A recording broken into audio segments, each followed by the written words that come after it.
Hello there, adventurers, and welcome to Wall ADM. Today we're going to do a character creation video, and we're going to make a druid from the Circle of Spores. Now you can find the Circle of Spores Druid subclass in the Guildmasters Guide to Ravnica, and you don't have to be playing a Ravnica setting to use this. You can use it in any 5th edition game, but it is one of the 2 subclasses that came out of this new book, so I thought we'd give it a spin today. Now, a Circle of Spores Druid is a druid that finds beauty in decay. So they see life as this circle of life and death and even undeath. Actually, they are unlike other druids where they consider undeath as kind of a natural process. Unless, of course, that undeath is trying to replace all life with being undead or trying to violate the cycle that would allow them to be put into a final rest. One of the key features about the Circle of Spores is mold and fungi. In fact, the Circle of Spores Druid is kind of like nature's Necromancer. They see within the mold and fungi the ability to transform lifeless material into abundant, maybe even strange life. And the Circle of Spores Druid actually pulls from those spores into its special abilities. So what I'd like to do today is create a Circle of Spores Druid using the Guildmasters Guide to Ravnica and advance this character all the way up to level 8. And at the end of the video, we may even throw in a little bit of backstory. And of course, I will save all of these PDFs for level 1 through 8, and you can download them and use them in your game if you decide to run this character. So let's go ahead and get started. Let's take a look at our Circle of Spores Druid, and we're going to name her Izoni. Now, when I create a character, I usually start off with the race and then into the background and then into the character class. But today we're going to do it just a little bit different because the Guildmaster's Guide to Ravnica has some recommendations for the character and the subclass that you're going to play. Now, if you are familiar with Magic the Gathering, there are 10 different guilds on Ravnica. And in the Guildmaster's Guide to Ravnica, each of these 10 guilds are a background. So as we can see here, we've got classes by guild. And again, I wanted to go with the recommendations for this druid. So each class is broken down by each subclass, and the subclass has the recommended guild that they would belong to. And we'll explain more of those maybe in a future video, but for now we're going to look at Druid, and if you can see right here to my right, the Circle of Spores Druid, the recommended guild is Golgari. Now when we start filling out the character sheet, I'm going to come back to the background of Golgari, but I just wanted to point out a few things that drove me to picking the race that I did. So as you can see here on this page, directly above me, the Golgari background, the alignment is usually neutral or evil, and we're probably going to play Izoni as a pure neutral alignment. The suggested races are human or dark elf. And the dark elves in Ravnica are a little bit different, and we'll go over that in just a little bit. And that is actually the race that I'm going to pick for Izoni. She is going to be a dark elf. And the suggested classes, of course, you see our druid in there. And just to read off of the top there, the Golgari Swarm might suit your character if one or more of the following statements are true. You are drawn to the darker side of nature or the greener side of necromancy. And we just discussed that this Circle of Spores Druid is like a necromancer for nature. You are drawn to sinister, creepy, or grim characters. And as you can see when we start building Izoni, she's kind of a little bit creepy herself. So we'll have some fun with that in just a little bit. You like elves and druids, but want to explore an unusual direction. So we are going to make a Circle of Spores Druid. She is going to be a dark elf, and she is going to have this background of Golgari, which is going to be totally different than probably anything else that you may have seen in your 5th edition game. Okay, so let's go ahead and start filling out our character sheet. We have Izoni, and she is a level 1 druid. She is of the Golgari agent background. She's of pure neutral alignment, and she is going to be a dark elf. Now on Ravnica, the word drow really doesn't exist. The replacement for drow is a dark elf known as the Devkarin, or sometimes called the Elves of Shadow. and they are similar to the drow with their sensitivity to sunlight, but they kind of look more like a wood elf with dark hair. So for Izoni, she's going to have green eyes and copper skin like a wood elf, and being a Ravnica-based dark elf, she's going to have black hair. Now with that, I went ahead and used the standard array for Izoni's ability scores, and I felt that the most important was, of course, the 15 in Wisdom because she is a druid, and I like the 14 in Constitution. I always like having extra hit points. We went with a 13 in Strength, 12 Intelligence, Dexterity of 10, and a Charisma of 8. I felt that since she is a Golgari Dark Elf on Ravnica, she's lived underground most of her life, and any type of interaction with anyone other than members of the Golgari Swarm would probably come off maybe a little bit rude, and she may have a little bit hard time communicating with the others. And so that is why I went with a Charisma of 8. So now we'll start applying our racial modifiers, and this is going to come from the player's handbook as far as the elf traits and the drow traits. So we'll start with our elf trait, the ability score bonus. Our dexterity gets to go up 2, so we go from a 10 to a 12. Our speed is 30. And our first ability is Dark Vision. And because Izoni is an elf, she has proficiency in the perception skill, so that's always good. And elves have the ability called Fey Ancestry. Fey Ancestry gives us advantage on saving throws versus charm spells, and magic cannot put us to sleep. Our next racial ability is Trance, and that means that Izoni does not need to sleep. She only needs to meditate for 4 hours to gain the benefits of a long rest. Izoni will start off knowing the languages of Elvish and Common. And that will do it for our basic elf traits. Now let's take a look at some of our dark elf traits. Now as a dark elf, Izoni's Charisma, so she goes from an 8 to a 9, and that is still a -1. Izoni's Dark Vision goes from 60 feet to 120 feet. Being a dark elf, Izoni will have sunlight sensitivity. That means that she will have disadvantage on attack rolls and on wisdom perception checks that are in direct sunlight. The drow do have weapon proficiency in rapiers, short swords, and crossbows if we decide to go in that direction. And to finish out our racial traits, the drow, or in our case the Devkaran of Ravnica, will get a Dancing Lights cantrip at 1st level, and then gain Fairy Fire at 3rd level and Darkness at 5th level. But we'll go over spells in just a little bit. Okay, so back to the Guildmasters Guide of Ravnica. That is where our background is out of, and we are a Golgari agent. So let's see what else Izoni gets. We'll start with our skill proficiencies. We get to add Nature, which makes sense because she is a druid, and Survival, which also makes sense. Her tool proficiencies include a Poisoner's Kit. So this is kind of interesting. A character getting a Poisoner's Kit, which is usually reserved for evil characters.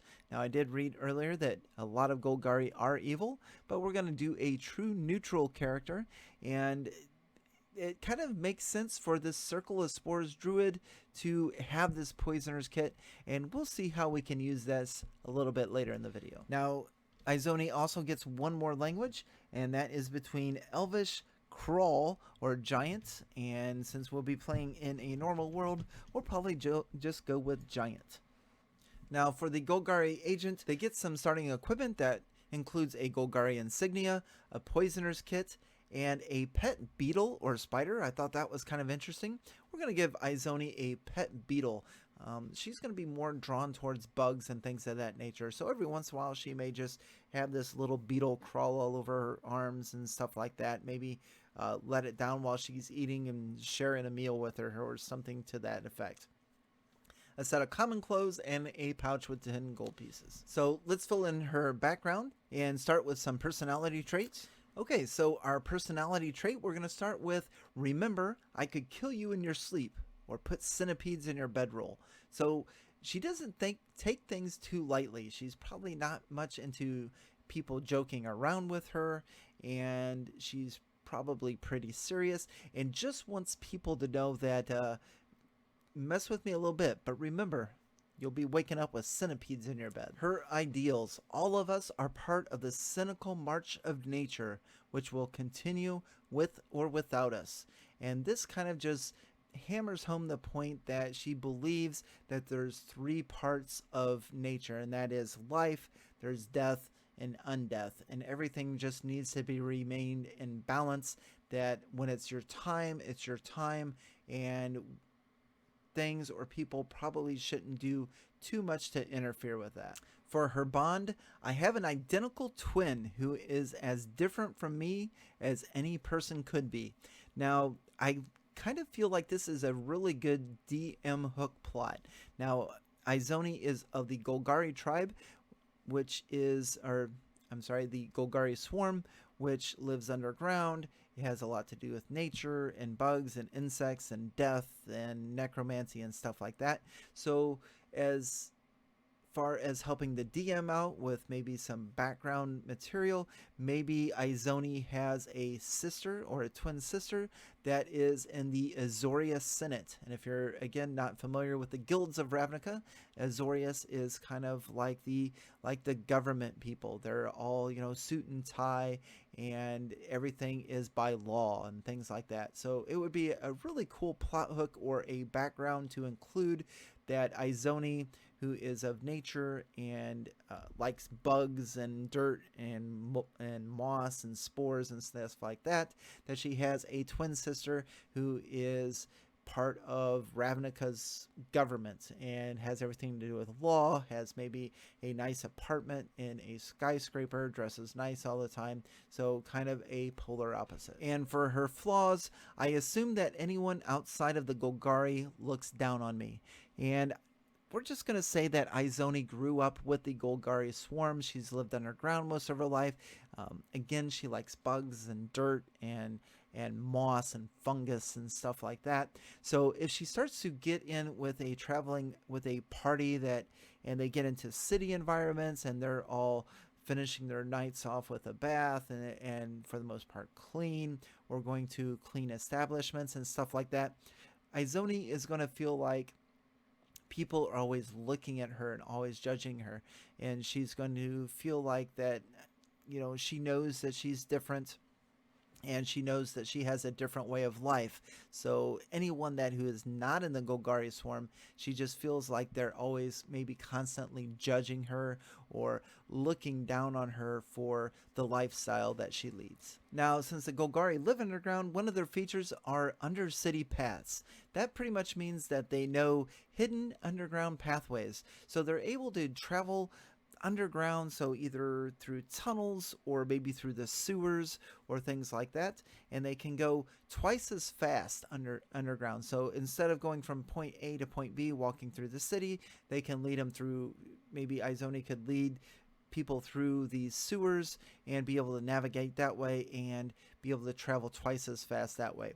And of course the DM will probably throw some things in their way because, of course, usually underground things aren't as safe and a greater chance for running into critters. But still a fairly neat idea for a Golgari background to be able to kind of know the Underearth and to be able to know the sewers and know the underground and be able to travel through it. Okay, so let's bounce back into the player's handbook and start building our druid from first level. So right away we see hit dice is 1d8 for a druid.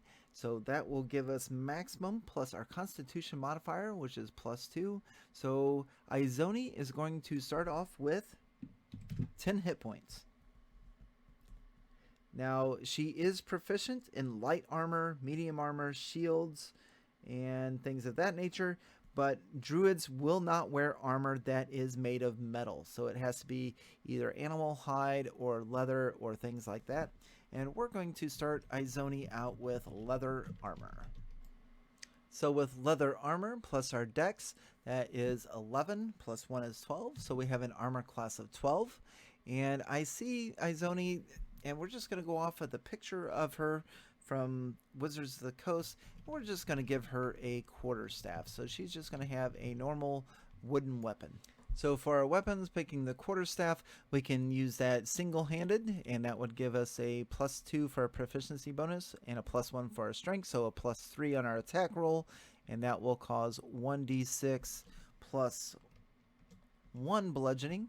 Or we can use it two-handed because it is a versatile weapon, and that would be 1d8 plus 1 bludgeoning. Now the third weapon that I'm going to have Izoni start off with is a blowgun.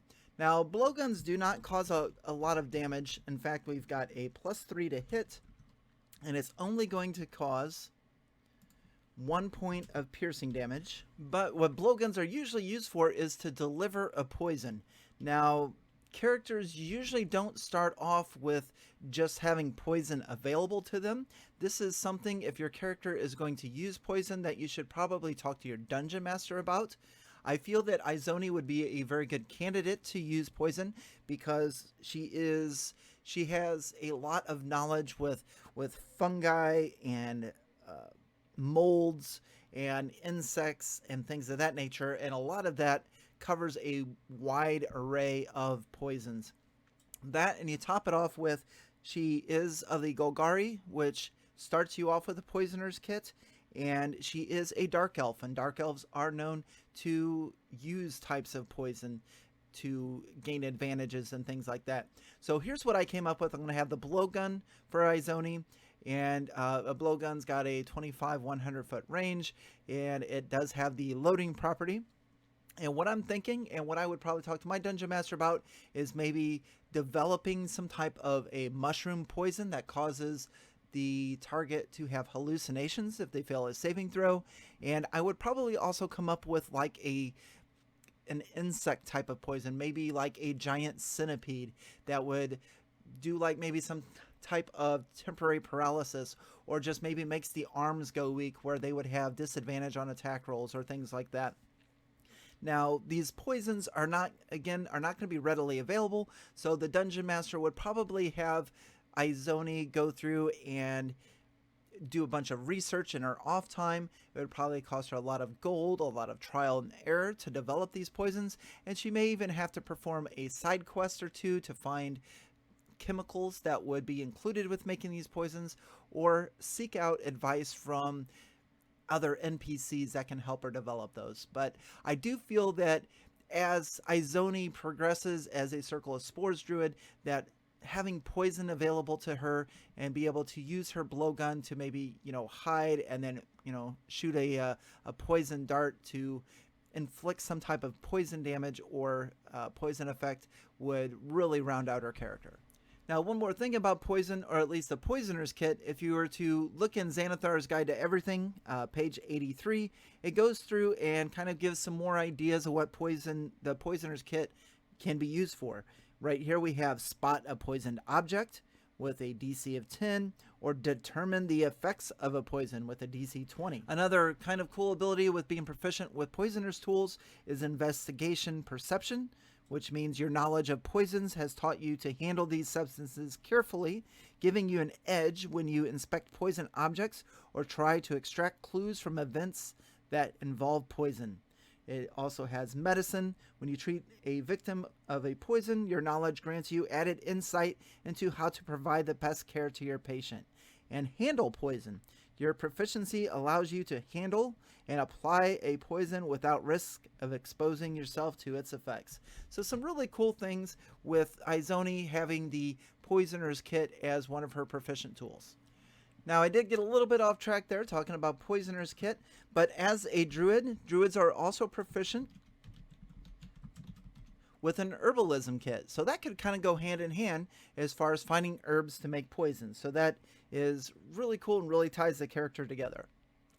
And then also as a druid, going back to our saving throws, druids are proficient in intelligence and wisdom saving throws. And our druid also gets to pick 2 more skills, and I would probably pick animal handling, and we will get with our proficiency bonus a +4 in animal handling. And I would believe that animal handling would also pertain to insects. We do have a pet beetle, and we have a lot of stuff with insects. Now we already have nature and survival, which those are musts for Izoni with her background. And so that's going to bring it down to medicine, insight, or arcana. Now, I'm a big fan of arcana. I love to use arcana with my characters. I feel that it is probably one of the best skills to be proficient in when you're out exploring. And one of the worst skills to be proficient in, I feel, is medicine. Not very often will medicine checks come up. However, I am going to pick medicine for Izoni. And again, this is going to circle back to her being proficient with herbalism kit and her poisoner's kit.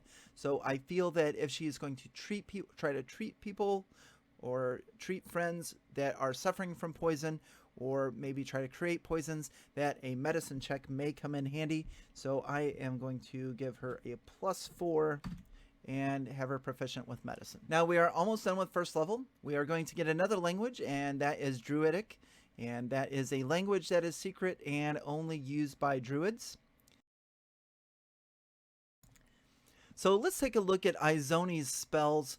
Let's start with cantrips and first level spells that she might know. Her spellcasting ability is Wisdom, her spell save DC is a 12, and her spell attack bonus is a +4. Not the best for first level, but it's pretty average and it'll do just fine. Now the cantrips that I have picked, and when I create a character, I like to go more off of theme than I do for efficiency. And so a lot of my choices will reflect making the character kind of just everything gel and come together. So the first one that I picked is Druidcraft, and just about every druid has Druidcraft. It allows the character to predict what the weather may be.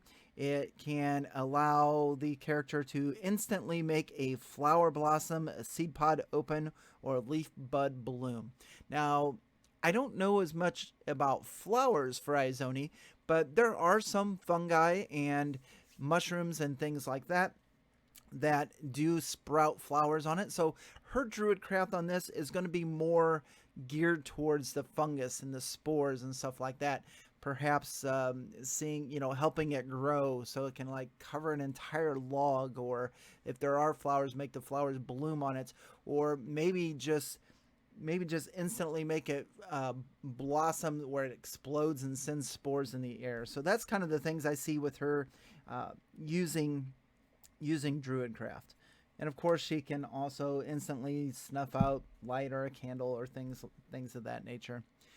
The next cantrip that I picked, and I originally was thinking Poison Spray just because it's great damage and things like that, but I'm going to take Poison Spray off there.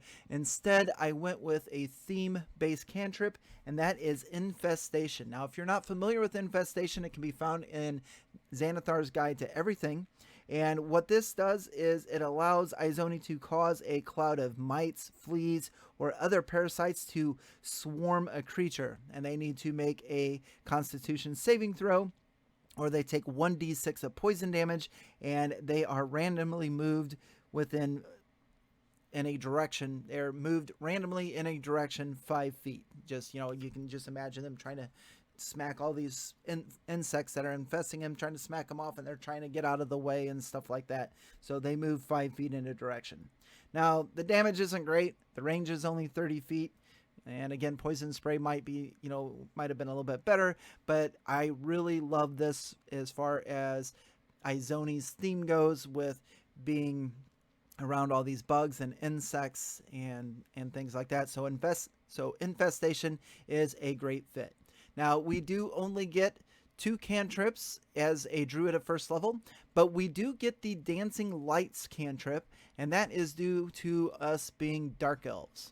Now, I don't see Dancing Lights having a lot of effect, and it doesn't really fit our theme with Izoni, but it's there just in case we need it at some point. Now, before we continue, in Guildmasters Guide to Ravnica for the Golgari Background, there's actually some spells that are added to our druid spell list. So these are spells that we would not normally be able to cast as a druid. And if you look directly above me there, on number 6, I put add to druid spell list. So these are spells when we're able to cast a spell of that level, we can pick these. And again, these are not on the normal Druid spell list. So for cantrips, if we wanted to, we could pick Spare the Dying or Dancing Lights. For a first level spell, we could pick Ray of Sickness. Second level, Ray of Enfeeblement or Spider Climb. Third level spell, Animate Dead.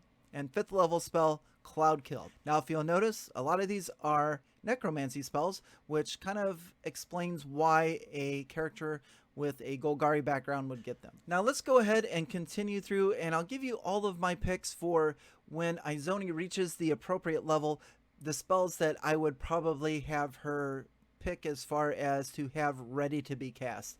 Now, of course, this could change over time and even be mission appropriate, because a druid can pick from their entire list of spells after a long rest, so they can swap out their spells for the day at any time and have those prepared. So back to our cantrips, we have Druidcraft, Infestation, and Dancing Lights because of our Dark Elf. Now at second level, a Circle of Spores Druid will achieve or will receive the Chill Touch cantrip. And that is not one that we have to pick. That's just something that we get as far as being a Circle of Spores Druid. So that is a really good ranged cantrip. It has a range of 120 feet and it can do a d8 of damage, so that's pretty cool. Now when Izoni reaches third level, we'll actually get to pick another cantrip, and when we do achieve third level, I would probably pick Mold Earth. We already have a good handful of combat cantrips, and I want to pick a couple more utility. So I think Mold Earth would be really cool, where she can, I think it's in 5-foot cubes or whatever, she can move earth and things of that nature. So some creative uses for that. Now, first level spells that I would pick for Izoni include Entangle, which I would probably have, I mean, you can have like vines and stuff come up. I would probably find some kind of a cool fungus or mold that wraps around its victims. Ray of Sickness is one that was added because we have a Golgari background, and it's pretty much a sickening greenish energy, lashes out to a target within 60 feet.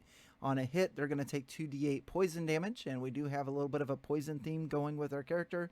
And then they must make a Constitution saving throw, and if they fail, then they're poisoned at the beginning of their next turn as well. So that really fits our character and works well.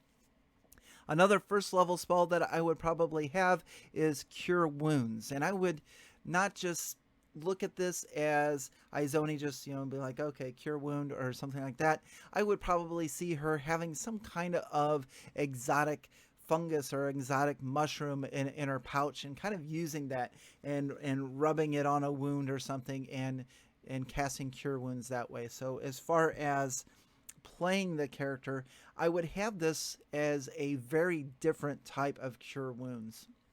So that one could be a lot of fun. And the fact that she's got a very low charisma score too, she may need to look after herself quite a bit. So being able to cure herself will really come in handy. Now, second level spells, I think Spider Climb would be appropriate for Izoni. Kind of getting that beetle-like thing, the insect theme, so she can climb walls and things of that nature.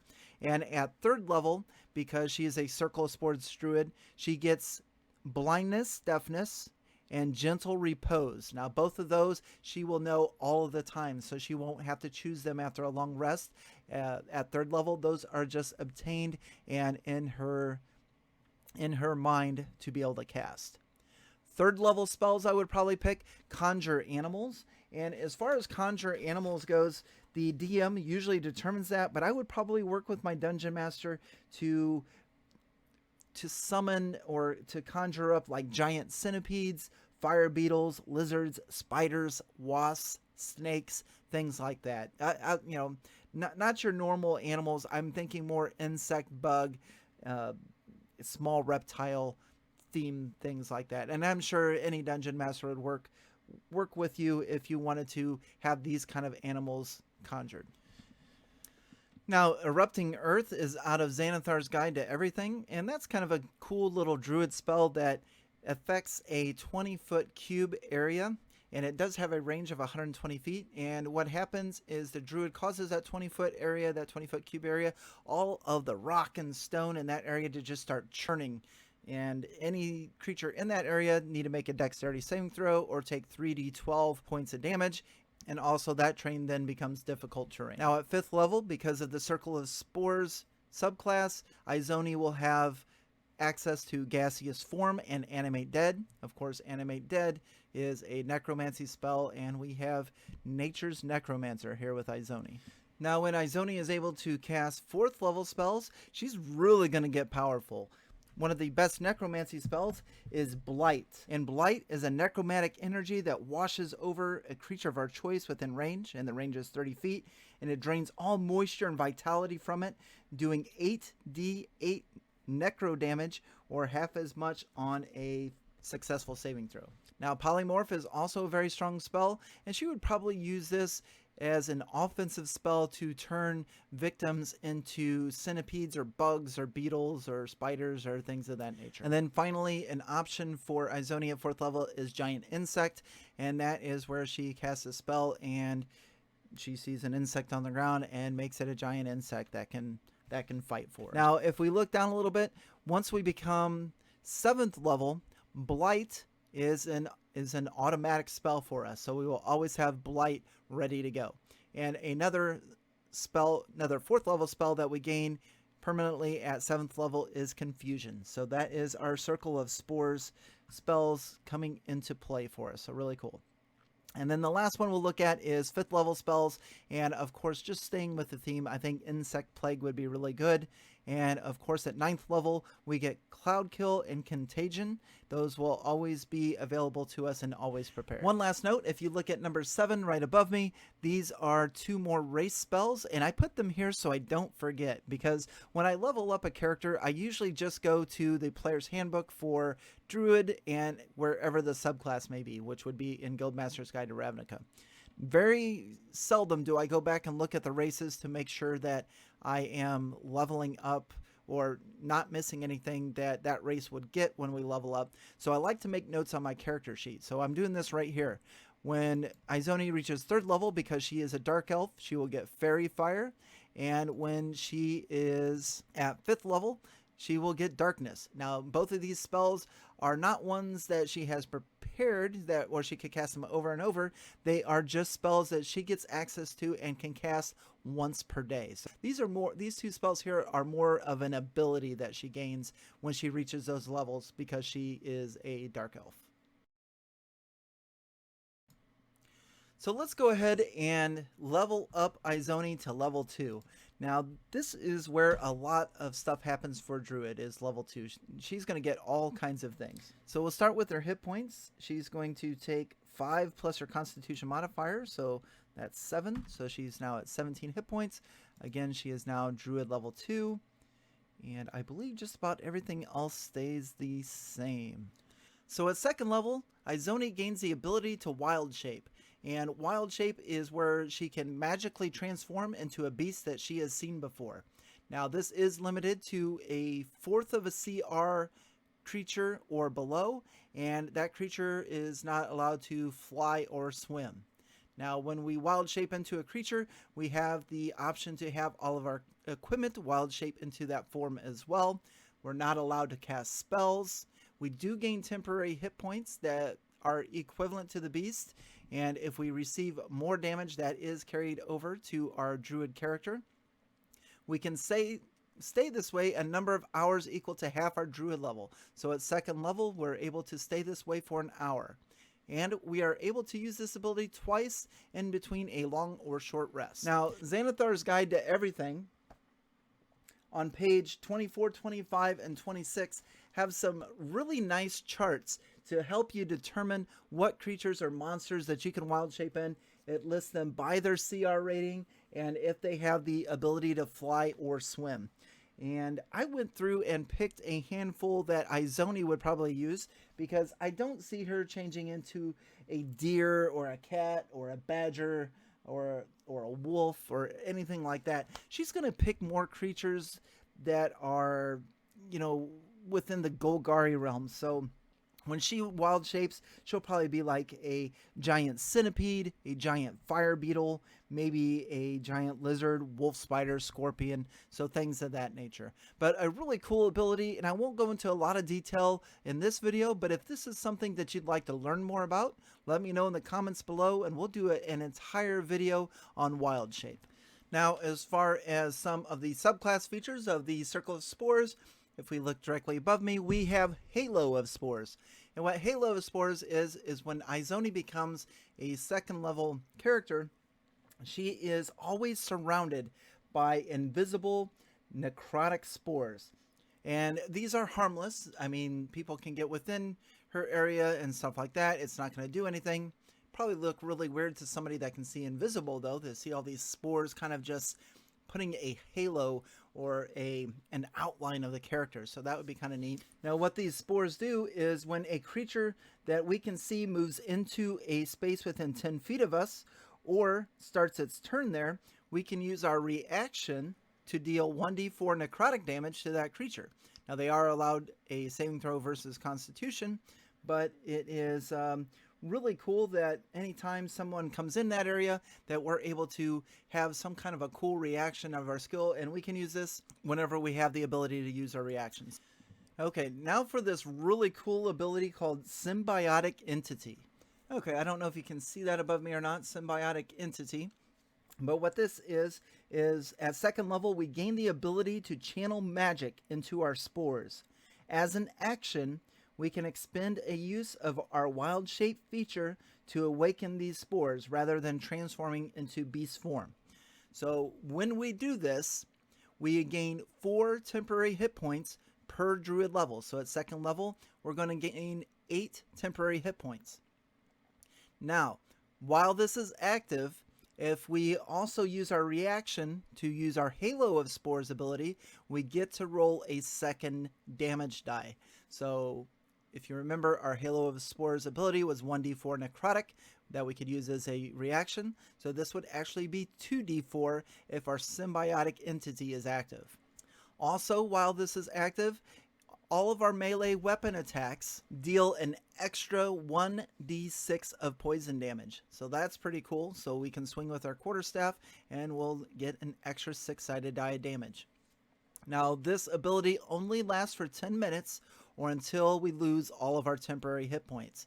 So this would be something really nice while if we know we are going into battle to activate that before we roll initiative, kind of like you would with like a mage armor, and then go in there. But as soon as we're hit, so at second level we have those 8 hit points, and if we lose them all, we take 10 points of damage and erases those temporary hit points, then we lose our Symbiotic Entity. Okay, so it's time to advance Izoni to level 3, and this will be the easiest level advancement we do. She'll become level 3. She gains another 7 hit points, taking her total to 24, and she is now a 3 hit die character.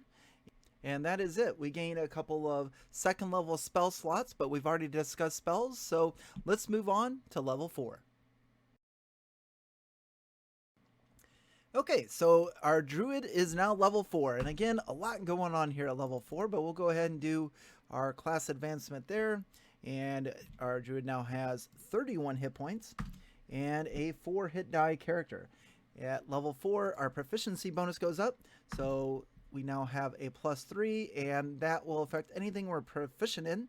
So our intelligence saving throws, our wisdom saving throws each go up, and our animal handling goes up by 1, medicine by 1, nature by 1, perception by 1, and survival by 1.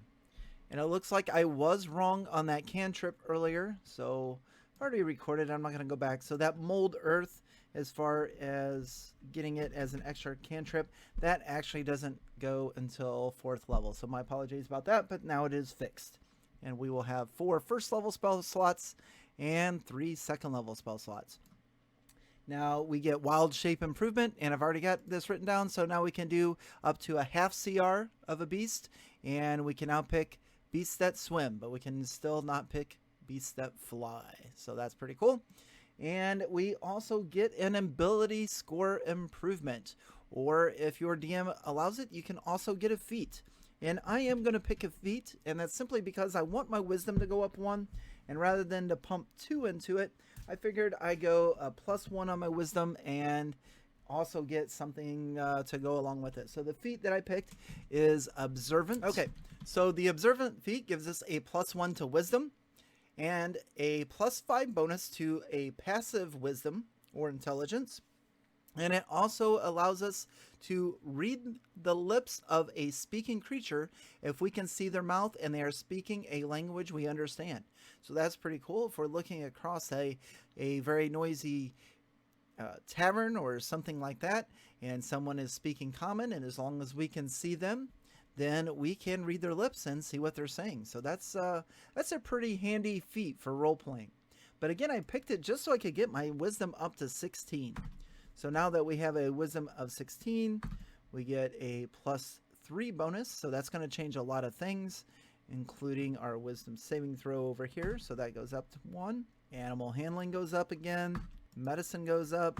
Perception goes up. And survival goes up. And if you're using a passive wisdom, I'm not sure if this is exactly how this is going to work. If I'm wrong, please let me know in the comments. But the way that I'm reading it is our passive wisdom will go up 1 for our wisdom, and now we get a +5 bonus. Do we have a passive wisdom of 20? Is that right with this observant feat? Again, let me know if this is wrong. Let me know in the comments below so I can pin that message and let everybody know. But the way that I'm reading it, I'm thinking this is how it goes. Here, what else does our wisdom change? Oh, our spell save DC now goes up. We get the +1 for the proficiency bonus and for the increase to our wisdom. So we now have a spell save DC of 14, and we get a +2 more here. So we now have a spell attack bonus of +6. Okay, so now we're going to advance Izoni to a level 5 druid. And again, this is a level that not a lot's happening, so we'll kind of breeze through it. So that's going to take us to level 5, which would be 5 hit dice. Our hit points are going to be 38. And one thing I did notice as I was flipping through the book and recording this video is that the druids are not proficient with blowguns. So ask your DM if they'll allow that. If not, they do have proficiency in darts. And I thought darts would be kind of cool as a second choice, if you will, if we cannot use blowguns. So they just throw a dart. They got about a 20-foot range, and it kind of makes more sense that the poison is a little bit more limited. So I have added that to the character sheet. As you can see here, they do a d4 + 1 of poison damage, and a big question mark, can we add poison? And that's, again, up to the DM. But again, level 5, not a lot going on here. This is a level that we get 2 third-level spell slots, but we've already gone over spells, so let's go ahead and go up to 6th level. A couple more cool things coming up. Okay, so here we go. Druid level 6. And again, we're taking our 5 plus our Constitution modifier 7, and we now have 45 hit points at level 6. So we're getting up there. Now, the only other thing that's going to happen for level 6 is in the Guildmasters Guide to Ravnica, and this is going to be one of our Circle of Spores abilities, and this is called Fungal Infestation. And what Fungal Infestation does is the spores that surround us go out and they infest a small or medium-sized beast or humanoid that has died within 10 feet of us. And it brings them back to life with 1 hit point, and it goes off of the Monster Manual's zombie stat block. Now this will last for an hour, and this reanimated zombie that we've created with our magical spores can only attack. So that's the only thing it can do. It doesn't do any other actions. It just follows our mental commands on who and what to attack. So it gets a melee attack, and that comes right after we take our turn. So in initiative, it's us and then our animated spore zombie. We can use this a number of times every day. equal to our wisdom modifier. So right now we have a +3 on wisdom, so we can use this 3 times a day, and then we don't get to use it again until after a long rest. And again, this is a reaction. So I could see Izoni in combat. Maybe she smacks something right in the jaws with her staff, and it falls dead right at her feet, and then she can use her reaction to animate this, and now she has a fungally infested animated corpse at her disposal. So again, this is nature's Necromancer, and I'm super stoked that these abilities are available. So really cool character. Once we hit 6th level, we've got some cool ass shit going on. Okay, once again, level 7 is going to be one of our boring levels, but we do get a 4th level spell slot, so that's pretty cool. But other than that, all we're doing is taking us up there. We're going to be at 52 hit points, and now we have 7 hit die. So we gained some spells. We're now Druid level 7. Now let's finish this off and see what happens at level 8. So here we go, level 8 with our Circle of Spores Druid. So Izoni, she gets 7 more hit points, and now she has 59, and she is an 8 hit die monster. Now she gets her wild shape improvement. So now if she decides to wild shape into a creature, it can now be up to a half CR beast, and I'm sorry, a 1 CR beast. And it can fly or swim. So if she wants to pick some kind of a creature or animal that has a flying ability, we can finally do that, up to a 1 CR. Our second one is ability score improvement. Now we took a feat when we hit level 4. At level 8, I just want to get that wisdom up there. So we're going to just take our +2 to wisdom, and that is going to give us a wisdom of 18 for our ability score improvement. And once again, that's going to change a lot of things. So our saving throws, wisdom, we get a +7. +7 on our animal handling. +7 on our medicine. +7 on perception. And +7 on survival. And again, I don't know if I'm doing passive perception wisdom correctly or not, but we're going to put that at 21, and you can tell me if I'm right or wrong in the comments. This also affects our spells. So this will go up. So now our spell save DC is 15, and our spell attack bonus is now a +7. So that's going to do it for advancing Izoni in levels today. That is our Circle of Spores Druid. But I do want to mention a couple of the abilities that are available when she reaches higher level. So let's take a look at those real quick. Okay, so at 10th level, a Circle of Spores Druid gets the ability Spreading Spores. And this one's okay. I'm not as thrilled as I am with the fungal infestation and the symbiotic entity, but I mean, it's okay. So at 10th level, we gain the ability to seed an area with deadly spores. So as a bonus action, while our symbiotic entity feature is active, we can hurl spores up to 30 feet away. And in that area, they'll start to swirl in a 10-foot cube for 1 minute.